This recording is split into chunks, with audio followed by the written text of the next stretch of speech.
Si mana nang corona na rin na.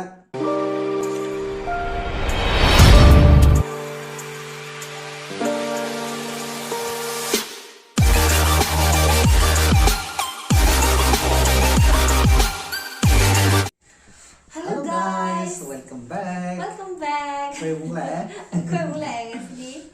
Ado Ngasidi video je prank video na tibo ko. Prank just namala ju haidi mana namjan ba ju. Haza de. Haidi mana namgi tor ju aina phabi aina namgi tor ma phabi dum taw dum thazin maonda haidi aina sauri do kaino khangdre ba mana prank horam do bining da ko thi thi lai re ko. Wam ta ngang na ya ko thi na ri ba ni je. Prank gi wari je kaur ka namra ta. Maraka mo hapake ba. Ado ngasi ko taw du je kai ne ba. Ngasi je koi challenge se taw du je. Challenge sai je kaino ne ba ko. Mit pulaga. Mit che loi na blind tham doi ne blind challenge ne ba. Manam nam bi do. Manam do khoi ne pot che. Purak na doi ne. Pot dia khoi jama tor tham de ba khoi puning apa pot. Any law yum manu ji lai ko pot na du te. Ado ga. Kaino si ta. Akadi dum yum da dum lai ba ni na manam di kai pot no je manam di dum khangan ba ni. Ado ga kaino je. Sigi yamna chumba answer piba mi duna winner oidoi ba ko adugi kaino winner kai thamjiba winner prize thamjira kana punishment thamjira punishment ni talle prize mai dause and prize se kari odiwa prize ti 500 nang bag pro ai du bag ai di bag si lai ai di 500 yom the one that I bag da ai di bag ai di mon da gi dum lok thok lai ba ni na pot se tu ai di paisa je ai khwai yam ba paisa de tu ai gi bag ta di ko Mayam ai bag ta di paisa je yam apte ba ai di bag chang bai khatang ha pe ba mai bag te dum lok thok paisa am pai boi ta mun je ne je ado ai bag ta khwai di chang nei ai paisa lu pa yang khai chapi ai di lai lu pa yang khai mana ngam de ai lu pa yang khai pi ni ya mana ngam de ai 500 pi bi ne hoi ya le ya ko challenge sita mo wan kamu adli ma'am koi challenge se ho na to ke ado video se loi bog yung video do ma'am na koi channel ji bu support to video do like share subscribe ko bi no hai di mamang akhoi na video he ka youtube ka no youtube te khongdar pa da gi ko mayam da gi akhoi na yam thine yam na phang bo view sai si sabi ti mamang gi video ji ne ko ado ma'am ado mayam ko ka na thagachari ado sumaina sum support to video next video da jo khoi entertainment to mo ngo i jage ado ngasi gi video je ma'am hong no to ke ko ado di na hana ai hana tun gela na hana pulura any and yeah si kai no na ko rumal ji na ko to ro ge ba blind ne to do je pot che kai no akhoi na puning po ni ko any am ti ai ko injang ho ge ra kari ko any am ti ai ba ya ho di u re di ha ko cheating to ba de ai nang khupun ji to u do man de na mathak ta si mathak ta ki yo na mathak ta na ko pang ni nang u na to sanai ro u de sai ta na sa ki bem u da bra u de mari bu ma bu di fall to ge ya yam kan na laksa ka mai ko ngau ne ba ya le ko le mu ko to sanai ya de ko cheating to ga de kan u de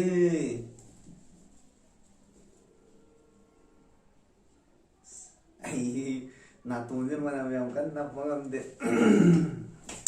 po do mali da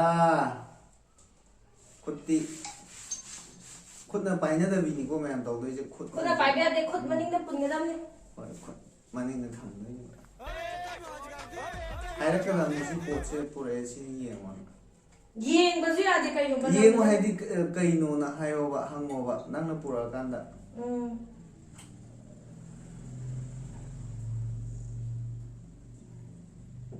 na to na so ko ju ya de ko kai no to kan da kitang manang khatang ni ko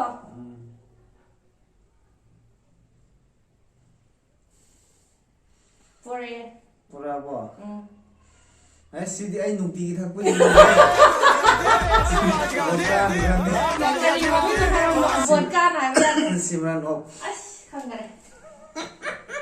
adagi si bai de yu salai ji bo angak ko mi ni me हमको सिखा रिया है hoi phare come on it's time for aya ay amuk la one time ya Pai tu pura kita orang balik balik. Ini ngayo pun aku ini. Ayo pura kau putih yang mana? Is amuk tang hau dengar itu sih problem ni. Antu ni nang nak ngontor mindu. Yare kan tahu kan na ni ba. Kau mak kau mali. Kau ni ni yare ni. Na tu no lu tara le. Ba ni dia. Okay. Cái mù dre chắp cha đấy. First đi kari ut kani. Ai chụp băng nghe hết.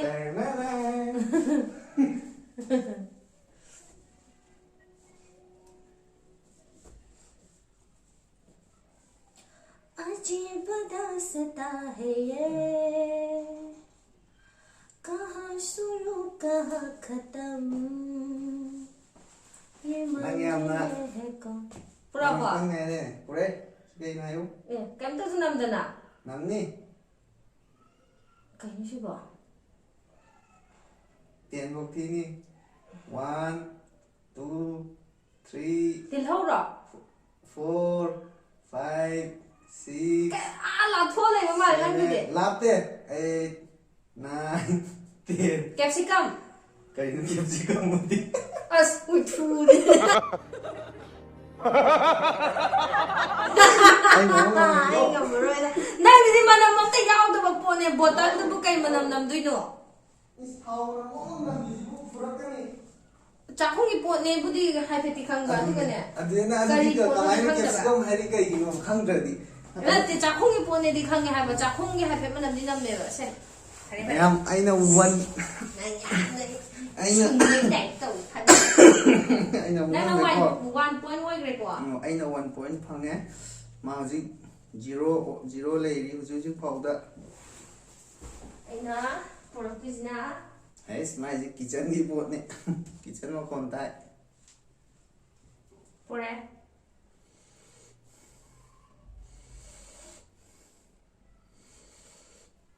Si kay no ne. Sing.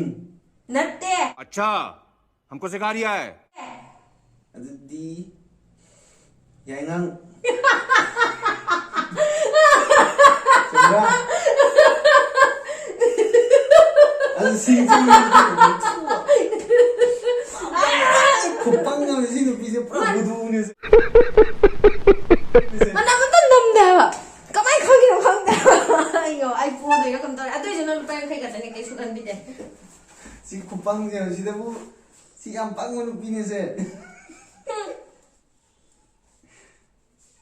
ai đi po rồi mà lại năng anh đi xuống lại có point Ani sure nang si ko na si po. em cần cái sao là con nai Kide nè kide. xong gì cả Adudi jikari taumi hara ka anda. khara arai mo puro ai cái gì cái mà toilet room để rất problem đâu ấy Toilet na te. pura bo no no mà nằm đâu có pura gì đây Nana, si mana pura bo ang corona na rin na. cái nó cái này gì nằm Sile. Thieng do re atu nei chat foi je. mà nằm nó phao nó pura ấy bose Lang na ni po che ai khut thama ke ba sile na sile to. Khut ai khut ka. là khuất mà nằm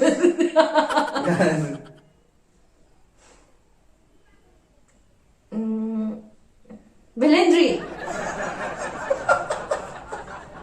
cây nó vậy Moja rồi Moja da lepe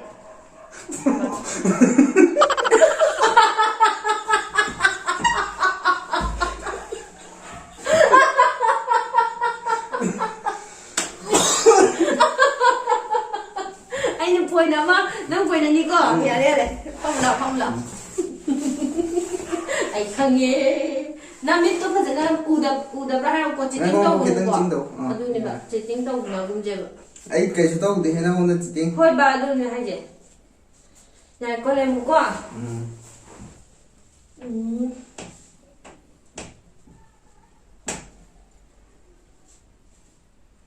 Makonta de ni si de. Si de lai mali.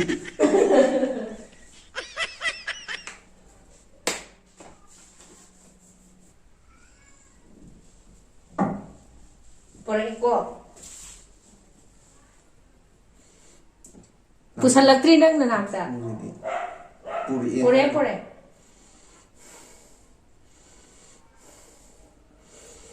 Athumba poti male. Count down to you. 1, 2, 3, 4, 5, 6, 7. Gulab jamun. 8, 9, 10. La, nang pure. Vanilla essence. Ay manam di gulab jamun manam di nang tahu ba. Pari. Adu barabar hoy ko.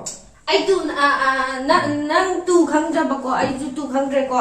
Nang na tu khange ai ju tu khange. Ho ya nang ju tu ai ju tu ko. Changelo ra.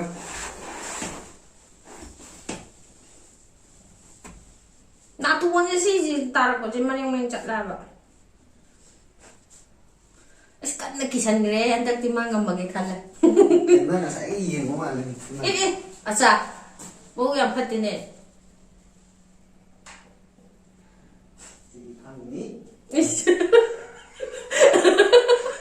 Sidi khangni ga ji de. La wo. La.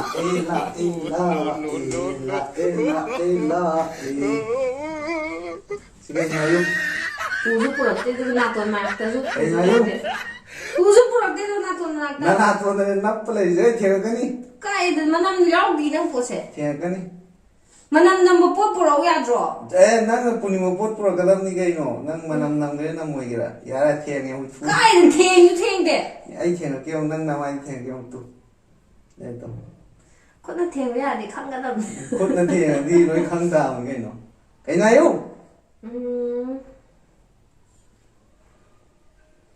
Kai na si bo. Manam di nam me khang nge. Nam de kai ta manam ta. Injang ro kai no. Ya tu hai tu di. Kai na yo. 1 2 3 4 5 6 7 8 Alu. 9 10. Alu. Hang. Open your eyes. Ato di kai di manam nam tu no. Si manam nam mi si dia. Is nam ni nang de. Nam ni. Masi khang ni nang jo hanak ti. Nang na last mo din. Handa na la sai na dini ko. Okay. Ya. Handa la. Na ngam ra wa ai na tu ngam me. Ai songa di pa gre da. Upai lai dia tu. Ubre mo. Ude. Ur de hai ko.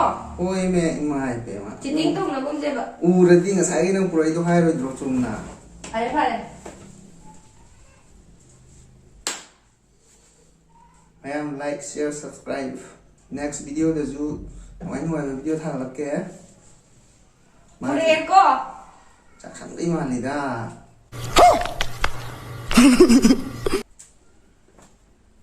Cái mà nằm đi cái này. Se namo. Cái mà. Nang na to mama ne tham mi je. Thira ge. Yes. Thenga kare na to na. Ai đi theo tôi xuống khang đi mai đi theo ngồi đi. Ya rồi. Khi mà thằng cứ theo ngoài vậy.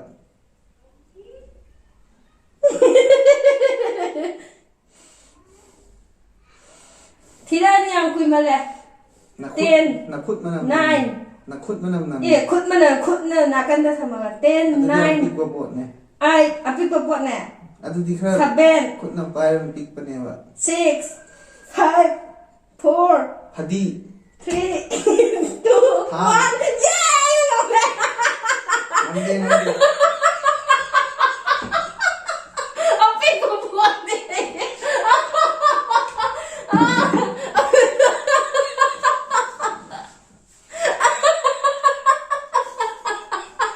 Api ko po na. Agree, okay. Handa na lo ai tu dai na ngombe. Cái đấy là mình nói anh mà mang cái chúng mình thì chắc mà này. Ahum. Na musiki to khang gi ba ne. Khang de ba adu ga ahum su ko. Ahum su le. Anh ông ngam da ba, anh ni ngam na ba. Api ko po na.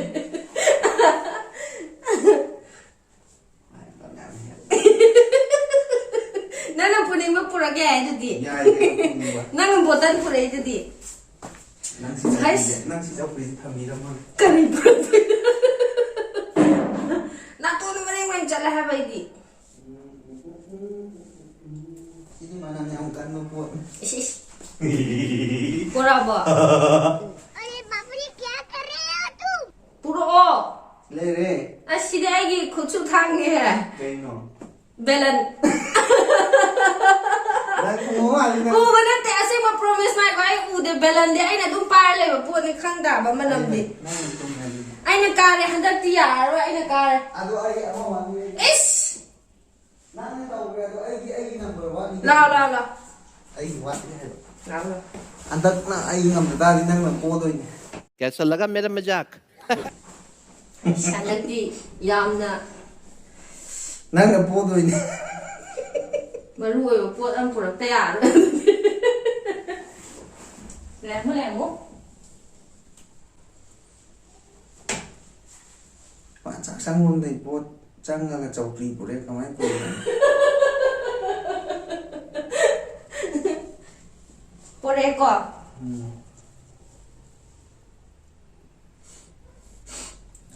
ꯅꯥꯇꯣꯟꯗ ꯄꯨꯁꯜꯂꯛꯇ꯭ꯔꯤꯌꯦ ꯑꯩ ꯀꯦꯃꯦꯔꯥꯗ ꯎꯠꯂꯨꯕꯅꯦ ꯄꯨꯔꯛꯑꯦ